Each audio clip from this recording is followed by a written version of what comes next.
வணக்கம் நண்பர்களே, நீங்க இதுவரை கேரட் தோசை சாப்பிட்டுருப்பீங்க, கேரட் இட்லி சாப்பிட்ருக்கீங்களா? ஆமாங்க, அப்படி ஒரு டிஷ் தாங்க இது. இது ஒரு தடவை உங்க குழந்தைகளுக்கு செஞ்சு கொடுத்து பாருங்க. 2 இட்லி சாப்பிட்றவங்க 4 இட்லி கண்டிப்பா சாப்பிடுவாங்க. அதுக்கு நாங்க கேரண்டி.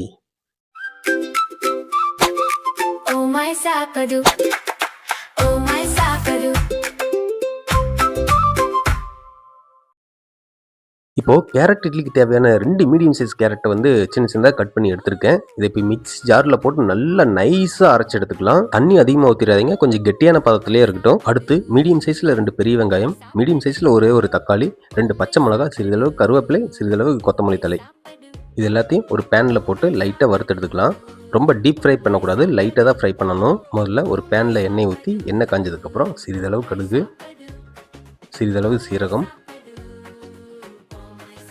சிறிதளவு உளுந்து, இந்த மூணையும் லைட்டாக பொரிஞ்சதுக்கப்புறம் ஏற்கனவே நம்ம கட் பண்ணி வச்சுருக்க பச்சை மிளகாய், வெங்காயம் இந்த ரெண்டையும் ஒட்டுக்கா போட்டு தாளித்து எடுத்துக்கலாம்.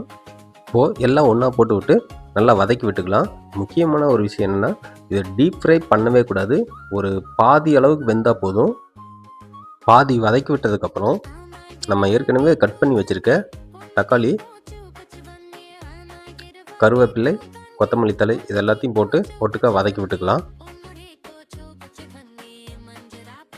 வதக்கும்போது இந்த மசாலாவுக்கு தேவையான கல்லுப்பு கொஞ்சம் ஆட் பண்ணிக்கலாம். இப்போது கேரட் இட்லிக்கு தேவையான மசால் கலவை ரெடி ஆயிடுச்சு. ஆல்ரெடி நம்ம அரைச்சி வச்சிருக்க இந்த கேரட் பேஸ்ட் எடுத்து இட்லி மாவில் ஆட் பண்ணிக்கலாம். இந்த மசால் மிக்ஸையும் கூடவே சேர்ந்து ஆட் பண்ணிக்கலாம். அடுத்து இட்லிக்கு தேவையான அளவுக்கு உப்பு சேர்த்துட்டு நல்லா மிக்ஸ் பண்ணி விட்டுக்கலாம். இப்போது இட்லி தட்டில் எடுத்து அப்படியே இட்லியை ஊற்றிடுவோம். இட்லி ஊற்றிட்டு அப்படியே எடுத்து உள்ளே வச்சுட்டு இட்லி வேகிற வரைக்கும் கொஞ்சம் நேரம் வெயிட் பண்ணி எடுத்து பார்ப்போம். சத்தியமாக சொல்கிறேங்க, இங்கே பாருங்க இட்லி எவ்வளோ சூப்பராக வந்திருக்குன்னு பாருங்கள். அதோட கலர் கூட இவ்வளோ சூப்பராக டிஃப்ரெண்ட்டாக வந்திருக்குங்க. இது ஒன்ஸ் நீங்கள் ட்ரை பண்ணி பாருங்கள். உங்கள் எக்ஸ்பீரியன்ஸை இது கமெண்ட் பாக்ஸில் கண்டிப்பாக மறக்காமல் ஷேர் பண்ணுங்கள். இது மற்றவங்களுக்கு யூஸ்ஃபுல்லாக இருக்கும். வீடியோ பிடிச்சிருந்தா லைக் பண்ணுங்கள், ஷேர் பண்ணுங்கள். நான் உங்கள் ஓமை சாப்பாடு மணக்கும் சமையல் மறக்காத சுவை தனிஷ் பாரதி.